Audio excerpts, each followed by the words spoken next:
बिस्मिल्लाहिर्रहमानिर्रहीम, अस्सलाम वालेकुम। मैं हूं मोहम्मद जुनैद हलीम। नाज़रीन, उम्मीद है आप सब खैरियत से होंगे। बहुत सी अहम डेवलपमेंट्स हैं, बहुत सी अहम स्टोरीज़ हैं जो कि हमने थोड़े से वक्त के अंदर कोशिश करेंगे कि इसको कवर किया जा सके। लेकिन आगाज़ करेंगे नाज़रीन भारत की उन ना ख़त्म होने वाली नाकामियों के सिलसिले से जो कि जारी व सारी है। जंगी महाज पे बुरी तरह से नाकामी हुई, पूरी दुनिया से अपने बयानिए और मौक़िफ़ के अंदर नाकामी हुई और उसके बाद फिर ये नाकामियाँ हैं कि थमने का नाम नहीं ले रही। जिस तरह से डोनाल्ड ट्रंप की तरफ से मुसलसल उन्हें जलील किया जा रहा है, रुसवा किया जा रहा है, शर्मिंदा किया जा रहा है, वो एक अलग दास्तान है। लेकिन वो एक जारियत जिसके ज़रिए पाकिस्तान को या पाकिस्तानियों को, पाकिस्तान की 25 करोड़ अवाम को प्यासा मारने की कोशिश की गई थी, अब उस पर आलमी सालसी अदालत का बड़ा फैसला आ चुका है और वो फैसला आया है पाकिस्तान के हक में। इससे पहले अभी रिसेंटली जो सुबकी हुई है उनको, जिस तरह से SCO समिट के अंदर राजनाथ सिंह नाराज़ होकर दस्तखत किए बगैर ये एलामिया पर वापस आ गए, वो भी आपके सामने है। लेकिन आज हम शेयर करेंगे उस फैसले के हवाले से जो कि आलमी सालसी अदालत का इंडस वाटर ट्रीटी के हवाले से आया है। इसके बाद नाज़रीन बात करेंगे इजराइल की तरफ से जो उनके जंगी जराइम हैं, जो अस्पतालों के ऊपर उन्हें बम्बारमेंट की, जो वहाँ पे नस्लकुशी की जा रही है, मासूम बच्चों को, ख़वातीन को चुन चुन के निशाना बनाया जा रहा है, जो जेनोसाइड वहाँ पे किया जा रहा है। अब पूरी दुनिया उस पर आवाज़ उठा रही है। लेकिन जो एक नया अलमिया जन्म लिया है हालिया तारीख के अंदर, उसकी मिसाल नहीं मिलती। वो ये कि पहले तो उन्होंने तमाम इमदाद को कई महीनों तक रोके रखा। वो दुनिया जो कि आवाज़ उठा रही थी, अपनी इमदाद भेज रही थी मजलूम फ़लस्तीनियों के लिए, जिसके अंदर खुराक शामिल थी, जिसके अंदर अद्वियात शामिल थी, जिसके अंदर खैमे और कपड़े शामिल थे, उस सारी इमदाद को कई महीने तक, 3 महीने से ज़्यादा अरसे तक रोका गया और उसे गज़ा के अंदर एंटर नहीं होने दिया गया। और फिर एक और अलमिया जो जन्म लिया, वो उस इमदाद को ना सिर्फ रोका गया बल्कि जो इमदाद लेने वाले थे उनके ऊपर फायरिंग की गई, उन्हें मारना शुरू किया गया।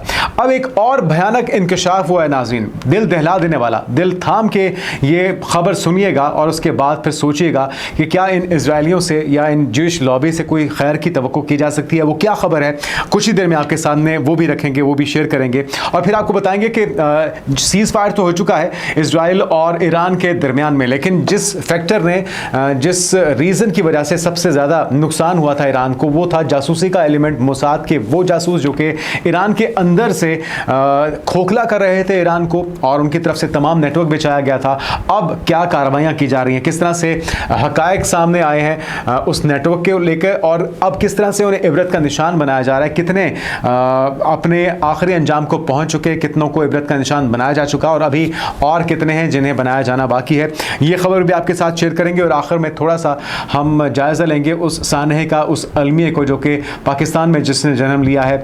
और ये पहली बार नहीं हुआ, ऐसा हर साल होता है, मुख्तलिफ अंदाज में होता है। विक्टिम हर बार पाकिस्तान के ही मुख्तलिफ इलाकों में रहने वाले शहरी होते हैं, वो जो कि सैर व तफरीह की गर्ज से नॉर्दर्न एरियाज़ का, सियाहती मकामात का रुख करते हैं, इस तवक्को के साथ कि कोई रियासत वजूद रखती है, कोई ऐसी इंतज़ामिया, कोई ऐसी हुकूमत वहाँ पर है जो कि उन्हें ओन करेगी, उन्हें अपना समझेगी और अगर वो खुदा ना खास्ता किसी मुश्किल का शिकार होते हैं तो उन्हें रेस्क्यू किया जाएगा, उनकी मदद के लिए कोई पहुँचेगा।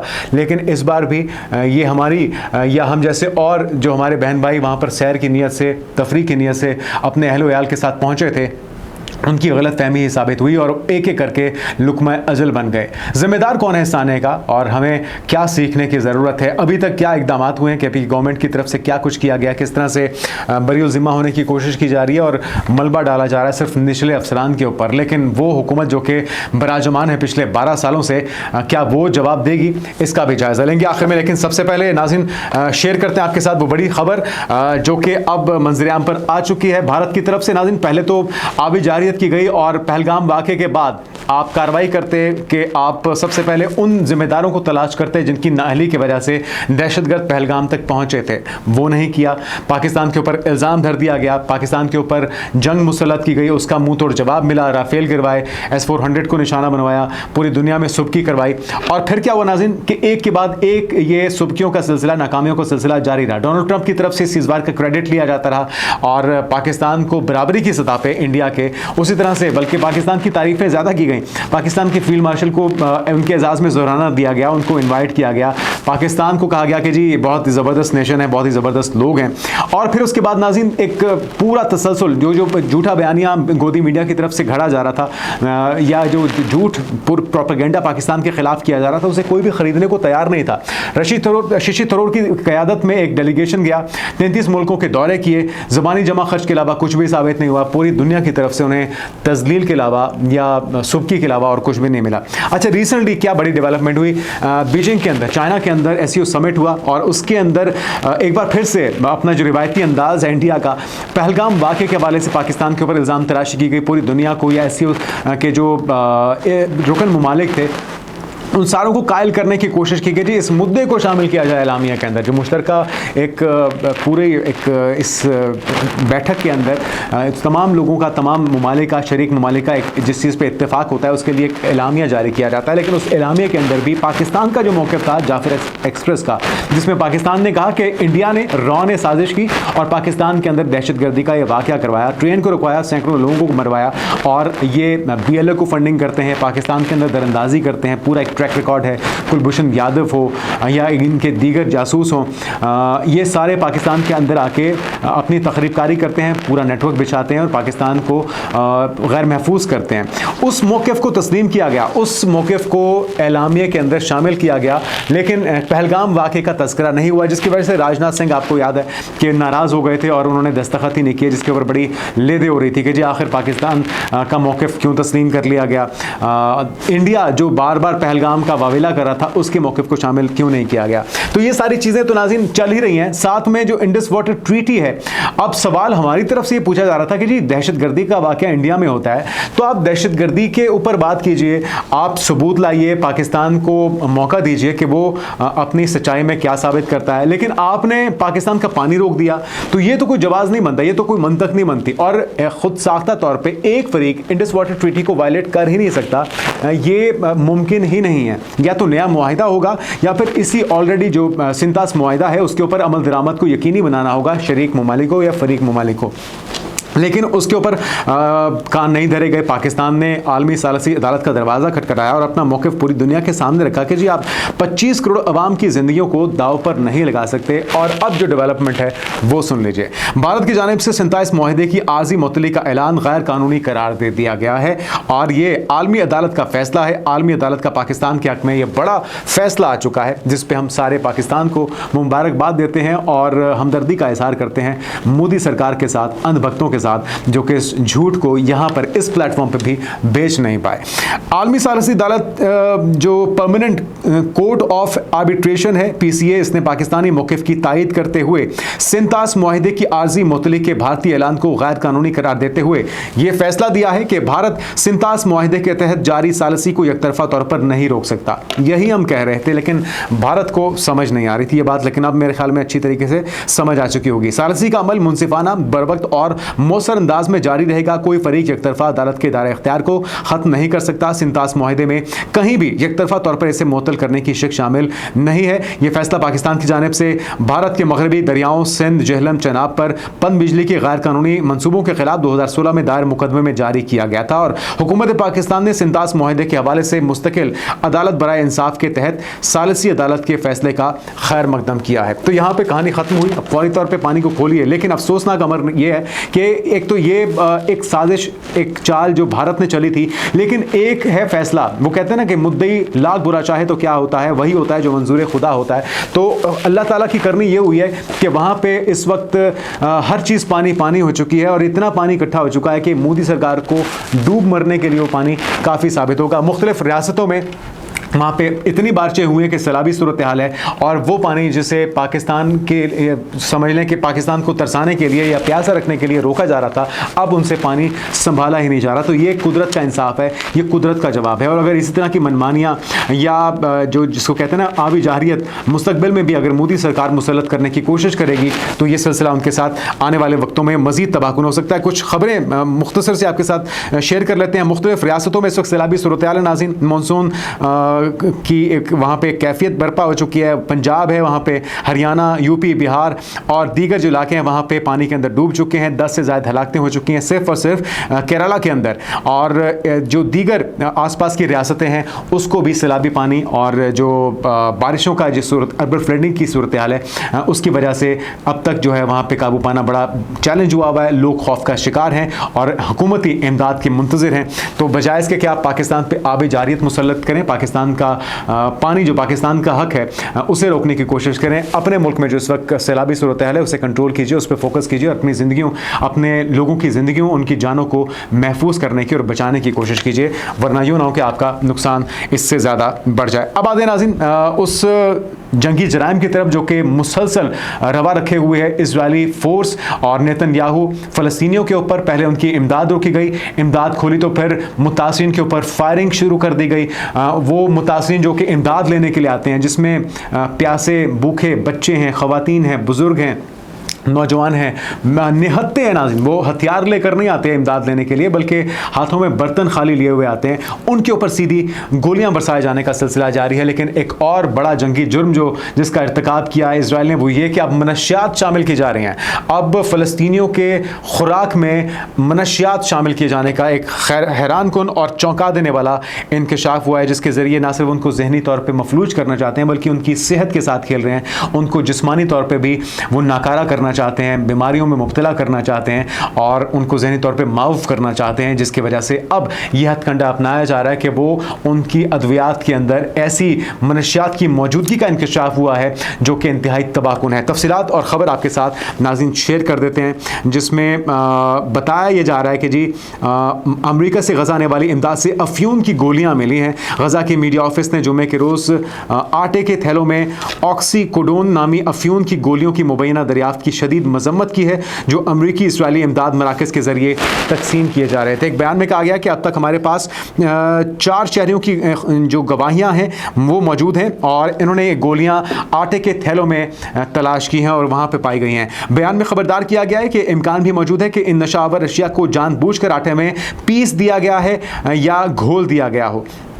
ऑक्सीकोडोन है क्या, ये भी जान लीजिए। ऑक्सीकोडोन एक ऐसी ओपियोइड दवा है जो कि इंतहाई नशावर होती है और इसके जानलेवा असरात हो सकते हैं, जिसमें सांस लेने में दुश्वारी और फरेब नज़र यानी कि हेलोसेंसेशंस शामिल हैं। ये आपको दिमागी तौर पे मफलूज कर देती है और इसके इतने तबाहकुन असरात हैं कि आपकी जान भी इससे जा सकती है।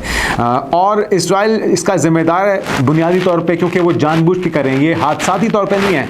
मुतादिद लोगों ने ये खबर आके रिपोर्ट की है, ये इंकशाफ किया है कि उनके जो इमदाद मिली है, जो आटा मिला है, उसके अंदर नशावर गोलियां शामिल थी। गज़ा के हुकूमती मीडिया ऑफिस ने, और ये वो गोलियां नाज़रीन जो कि पीसी नहीं जा सकी, ये जो उसके अंदर मिक्स नहीं की जा सकी, उनको वाज़े तौर पे साबित हालत में मिल गई हैं। अदरवाइज़ तो वो उसके अंदर मिक्स करके उसको आटे के तौर पे ही आवाम को बांट रहे हैं और उसके अंदर बच्चे भी हैं, बुज़ुर्ग भी हैं, ख़वातीन भी हैं, वो सारे ये नशावर अद्वियात या जो ड्रग्स मिली हुई इमदाद है वो खाने पर मजबूर हैं। मीडिया ऑफिस ने इसराइली फौज की जानिब से मुहासरे का फ़ायदा उठाकर नशा आवर अशिया को इमदाद व मुआवनत के नाम पर स्मगल करने की भी शदीद मजम्मत की और इसराइली अमरीकी ज़ेर इंतज़ामिया इमदादी मराकज़ की डेथ ट्रैप्स, मौत के फंदे इसे करार दिया जा रहा है। वो कह रहे हैं कि डेथ ट्रैप से ये नस्ल कुशी का एक और तरीका ढूंढा गया है इसराइली उन चालबाजों की तरफ से जो कि पहले ही इस ख्वाहिश का इजहार कर चुके हैं कि किस तरह से वो पूरी जो फ़लस्तीनी अवाम है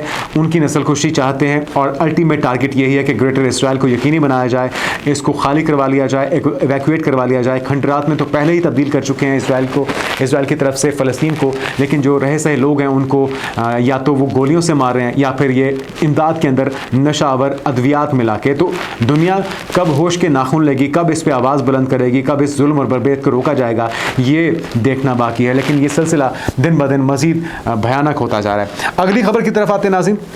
सीज़ फायर आपके इल्म में ईरान और इजराइल के दरमियान हो चुका है, लेकिन वो नेटवर्क मुसलसल पकड़े जा रहे हैं और उन जासूसों को पकड़ के इबरत का निशान बनाए जाने का सिलसिला ईरान की तरफ से जारी और सारी है। ताज़ा कार्रवाइयाँ कुछ की गई हैं, जिसमें से बताया गया है कि 3 को तो फौरी तौर पर जिस वक्त ये जंग का आगाज़ हुआ था, जो एक भारी नुकसान हुआ था, उनके चीफ ऑफ स्टाफ समेत उनके पासदारान इनकलाब के लीडर्स को मारा गया, उनकी टॉप टीयर लीडरशिप को मारा गया, उनके टॉप साइंटिस्ट को मारा गया। तो 3 को तो फौरी तौर पर फांसी दे दी गई थी, 3 को अभी हाल ही में फांसी पर लटका भड़काया गया है और उन्हें इबरत का निशान बनाए जाने का सिलसिला नाज़रीन जारी और सारी है। कोशिश ये की जा रही है कि बुनियादी तौर पे उन तमाम नेटवर्क्स को पकड़ा जा सके और उन्हें एक्सपोज किया जा सके, जिसमें कहा यह जा रहा है कि अभी तक 700 के करीब उनके जासूस मुख्तलिफ इलाकों से पकड़े जा रहे हैं। तो नाज़रीन, ईरान की तरफ से इजरायली जासूसों को पकड़ के इबरत का निशान बनाए जाने का सिलसिला जारी है। 6 को जहन्नुम वासिल किया जा चुका है, बाकियों से तहकीकात जारी है। उनका तिया पांचा है करने के लिए पूरी तरह से ईरानी गवर्नमेंट तैयार है। क्या इकदाम किए गए, क्या खबर है, वो भी आपके साथ शेयर कर देते हैं। ईरानी हुकाम ने इसराइल के साथ हालिया तसादुम के बाद बड़े पैमाने पर कार्रवाई शुरू की है और ईरान वायर के मुताबिक रियासती media agency forest news agency ने बताया है कि गुज़श्ता 12 दिनों में कई सूबों में 700 से ज़ायद जासूस पकड़े गए हैं। इसराइली खुफिया एजेंसी के लिए काम करने के इल्ज़ाम में इन्हें गिरफ्तार किया गया है और ये गिरफ्तारियां किरमानशाह, इस्फहान, खुजिस्तान, फारिस और लोरिस्तान समेत मुख्तलिफ इलाकों में हुई हैं। अमेरिका की सालिसी में इसराइल के साथ जंगबंदी के बाद यह वसी कार्रवाई शुरू हुई जो ईरान के अंदरूनी सिक्योरिटी इकदाम में शदीद इजाफे की निशानदही करती है। इसके अलावा बताया गया है कि इस्लामी जमहूरिया ईरान में जासूसी सजाए मौत के काबिल जुर्म है, यानी कि जो जासूसी करेगा उसकी सजा मौत होगी ईरान के अंदर। ईरानी हुकूमत का दावा है कि 12 रोज़ा तसादुम के दौरान होने वाली टारगेट किलिंग में इसराइल को फराहम की गई मालूमात अहम किरदार अदा कर रही थी। इनमें इस्लामी इनकलाबी गार्ड कोर के आला कमांडरों और मुमताज़ जोहरी साइंसदानों के कत्ल शामिल हैं। तेहरान का इल्ज़ाम क्या है, वो कहते हैं कि जी 3 अफराद को फांसी दे दी गई है। जंगबंदी के सिर्फ एक दिन बाद भी ईरान ने मज़ीद 3 अफराद को सजाए मौत दी और बाकी जो 3 अफराद थे उनको हाल ही में फांसी दी गई है। हुकाम ने कुछ हिरासत में लिए गए अफराद के एतराफ़ात टेलीविज़न पर नशर भी किए हैं, जो एतराफ़ात कर रहे हैं कि किस तरह से हम जासूसी करते थे, नेटवर्क किस तरह से बिछाया गया, वो एतराफ़ी बयान अब ईरान की तरफ से अपने सरकारी टीवी पर नशर किए जा रहे हैं। अच्छा जी, बैनुल-अक़वामी इंसानी हकूक़ की तंजीमों ने इन वाक़यात पर गहरी तशवीश का इजहार किया। ईरान वायर की रिपोर्ट के मुताबिक गुज़श्ता 2 हफ्तों में ईरान ने जासूसी के इल्ज़ाम में 6 अफराद को फांसी दे दी। इनमें 3 मर्द भी शामिल हैं जिन्हें बुध के रोज़ फांसी दी गई, जिन पर इल्ज़ाम था कि 2020 में ईरानी जोहरी साइंसदान मोहसिन फ़खरीज़ादा के कत्ल में मुलव्वस थे। तो ये बुनियादी तौर पर यही अंजाम होगा जो जासूसी करेगा या किसी और के हाथों में खेलेगा। इसके अंदर कुछ ईरान के अपने शहरी भी थे, कुछ अफ़गानी भी थे। मैंने आपको पहले बताया था कि बड़ी तादाद में अफ़गानी भी जासूसी के इल्ज़ाम में पकड़े गए हैं और कुछ इसके अंदर मोसाद के पैरोल पे थे और पैरोल पे काम करने वाले ऐसे जासूस जो कि रह तो रहे थे ईरान के अंदर, उनके अंदर घुल मिल गए थे, छुप गए थे और न सिर्फ ड्रोन बनाने की फैक्ट्रियां पकड़ी गई हैं जहां पे ड्रोन तैयार हो रहे थे, असला साज फैक्ट्रियां पकड़ी गई हैं, बल्कि जो अहम मालूमात हैं उन तक रसाई देने में, लोकेशंस अहम शख्सियात की बताने में भी ये अपना किरदार अदा कर रहे थे। तो अब इनको पकड़े जाने का सिलसिला ईरान की तरफ से जारी है। हमें भी मेरे ख्याल में कुलभूषण यादव को जल्द ही इबरत का निशान बनाया जाना चाहिए ताकि जो रॉ की कारस्तानियाँ हैं उन्हें भी एहसास हो कि पाकिस्तान किस तरह से सबक सिखाता है अपने खिलाफ चाल चलने वालों को या जासूसी करने वालों को। अब आते नाज़रीन उस अफसोसनाक वाक़े की तरफ, सानिया सवाद जिसमें 11 हलाकतें हुई, 3 ऐसे लोग हैं जिन्हें रेस्क्यू कर लिया गया और बाकी लापता हैं। इनकी तलाश के लिए इकदाम जारी हैं, लेकिन इस सानिया का जिम्मेदार कौन है, क्योंकि ये पहला वाक़या नहीं है नाज़रीन, एक लंबी हिस्ट्री है। केपी के गवर्नमेंट जो है, पीटीआई की हुकूमत, वो 12 साल से इस सूबे पे हुकूमत कर रही है, बराजमान है और हर साल कोई ना कोई अलग नौयत का, मुख्तलिफ नौयत का सानिया रोनुमा हो जाता है, पेश आ जाता है, लेकिन होश के नाखून नहीं ले रही ये हुकूमत। और इनकी जो तरजीहात हैं ये क्या है, ये हम समझने से कासिर हैं। इनके अपने इस्तेमाल में जो हेलीकॉप्टर्स हैं, किस तरह से वो स्कैंडल सामने आए, वो आज भी उसका जवाब नहीं दे सकी कि अपने प्रोटोकॉल्स के लिए, अपने इस्तेमाल के लिए तो हेलीकॉप्टर्स का इस्तेमाल करते हैं, जो तमाम आसाइशें हैं उनका बेदरिग इस्तेमाल किया जाता है, लेकिन जब आवाम की बात आती है, जब सयाह जो कि मुश्किल में फंसे होते हैं और हुकूमती इमदाद के मुंतज़िर होते हैं, वहाँ पे ना तो हुकूमती मशीनरी नज़र आती है, ना हेलीकॉप्टर नज़र आते हैं, ना कोई और संजीदा इकदाम नज़र आते हैं। आपको याद होगा जिस वक्त इमरान खान साहब की हुकूमत थी, वो वज़ीर आज़म थे, उस वक्त उनकी हमशीरा अलीमा खान साहिबा चित्राल में फंस गई थी ग्लेशियर पिघलने की वजह से, और चंद ही मिनटों के अंदर उन्हें रेस्क्यू करने के लिए वहाँ पे हेलीकॉप्टर पहुँचा था।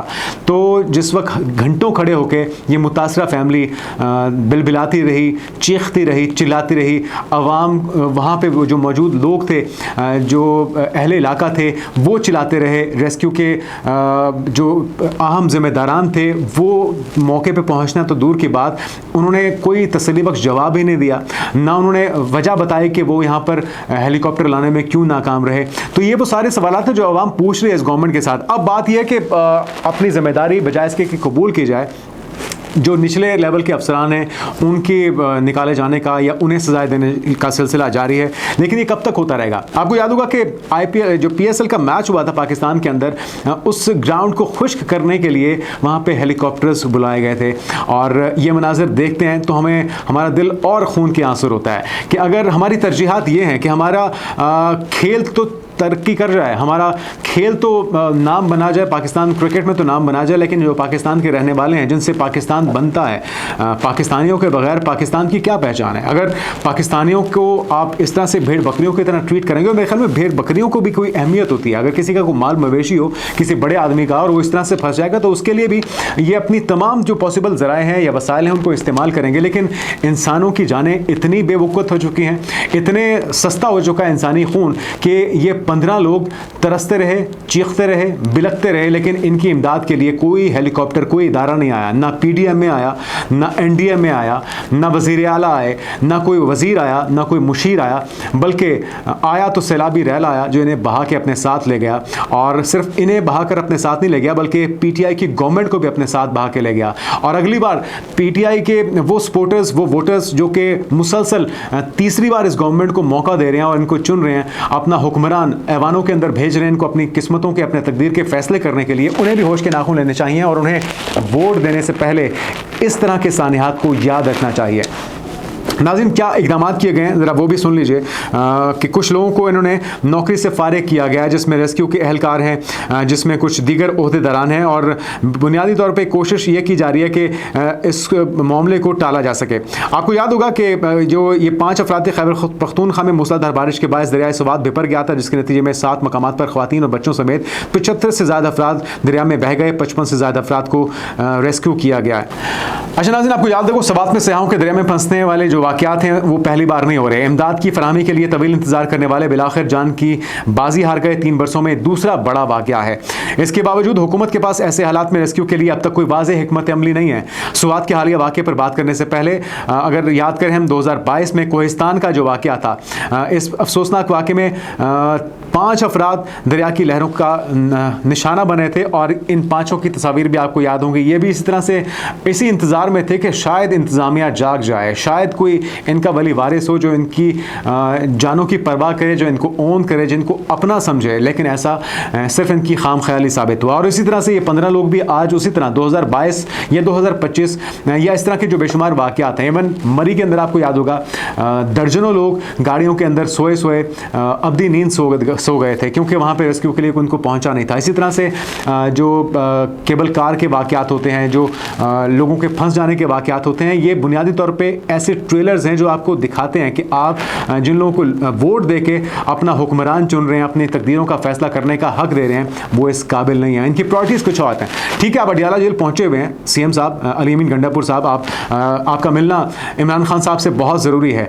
आप ख़ुद आपका जो एक आम तासुर है या जो आपकी जो वजह शोहरत है वो हमें आज भी याद है कि किस तरह से आप जो शहद की बोतलें हैं उन्हें बचाने के लिए भागते फिरते थे सड़कों पे। इसके बावजूद KP के अवाम ने आपको चुना है अपने सरों पे हुक्मरानी करने के लिए, लेकिन आप ये भूल गए शायद कि आपको जवाब देना होगा इस दुनिया में भी और अगले जहान में भी कि आप अपने बर वक्त इमदाद ना पहुँचाने की वजह से आपके हाथों पर इन लोगों का खून लगा हुआ है जो कि इमदाद के इंतज़ार में इस जाने फ़ानी से कूच करके। तो उम्मीद करते हैं कि KP गवर्नमेंट कोई बाज़ाब्ता निज़ाम बना पाएगी, रेस्क्यू का अमल आइंदा इससे बेहतर होगा ताकि ऐसी कीमती जानों को बचाया जा सके। और वो लोग जो सयाह जो एंजॉयमेंट की नीयत से आते हैं वो एक्सपेक्ट करते हैं कि उन्हें बेहतर इंतजामात दिए जा सकें। और ऐसी सूरत हाल में अगर आप लगता है कि वहाँ पे कशीदा सूरत हाल है, वहाँ पे अलार्मिंग सूरत हाल है या रेड अलर्ट जारी किया जाए, लोगों को जाने से ही रोक दिया जाए, एंट्री एग्जिट पॉइंट्स को इतना मौसर बनाया जाए कि वहाँ पे टूरिस्ट की आमदोरफ्त को रोक दिया जाए जब तक सूरत हाल या जो हालात हैं वो नॉर्मल ना हो जाएं। और लोगों की भी जिम्मेदारी है कि वो जो डायरेक्शंस हैं उसके ऊपर अमल दरामद करें, जो अलर्ट्स हैं, जो ख़बरों में चल रहा है, जो वार्निंग्स दी जा रही हैं उस पर कान धरें ताकि इस तरह के सानियात से बचा जा सके। आने वाले दिनों की अपडेट से आपको आगाह करते रहेंगे। अब तक इतना ही, अल्लाह हाफ़िज़।